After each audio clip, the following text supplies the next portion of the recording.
Hey, this is Ben Solomon, and welcome to this episode of the Techno Leadership Show. In this episode, we are going to be talking about how to deal with underperforming team members. Now, as a manager, you're going to get some of this some of the time, no matter how diligent you are with recruiting staff.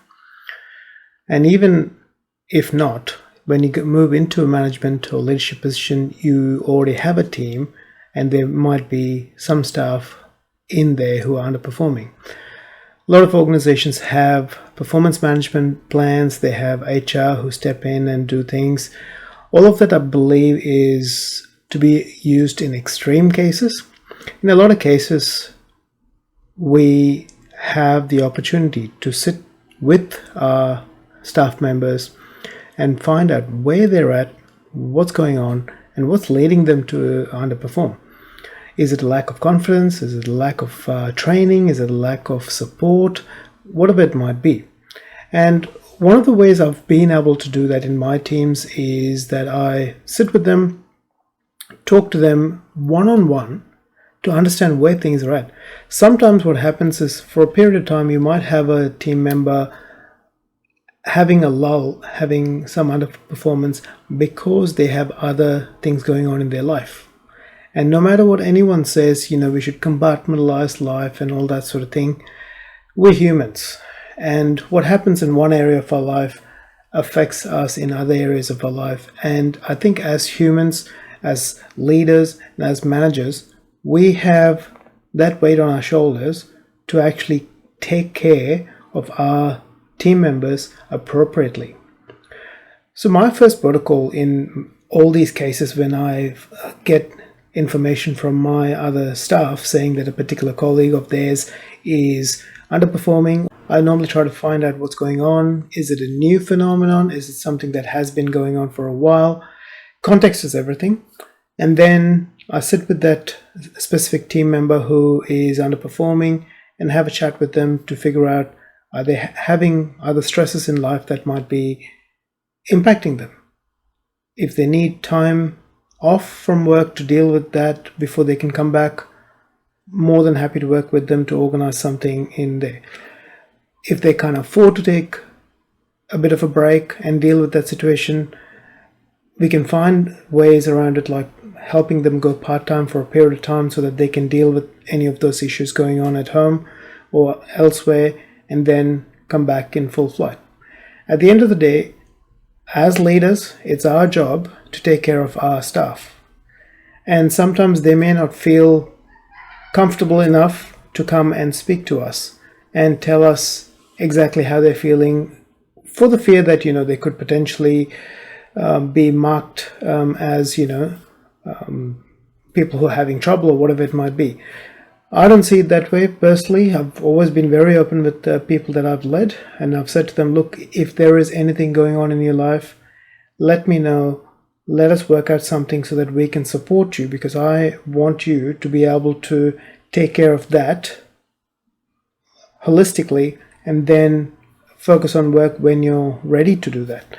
And which means, again, in a transparent team, like the way that we had our teams, is talking to each other, making sure that we're all in an understanding of what's going on. Yes, the whole team doesn't have to be told that a specific person is going through issues or whatever it might be, all the details of the issues. But as a leader, I have stepped in and said, look, this person needs a bit of support at the moment. He or she is not able to take on as much load as they normally do. If you can support them by taking some of the difficult situations and cases off their hands, that would be very beneficial.